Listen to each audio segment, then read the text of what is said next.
ألم تر كيف فعل ربك بأصحاب الفيل ألم يجعل كيدهم في تضليل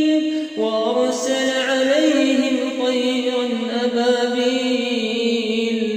ترميهم بحجارة من سجيل فجعل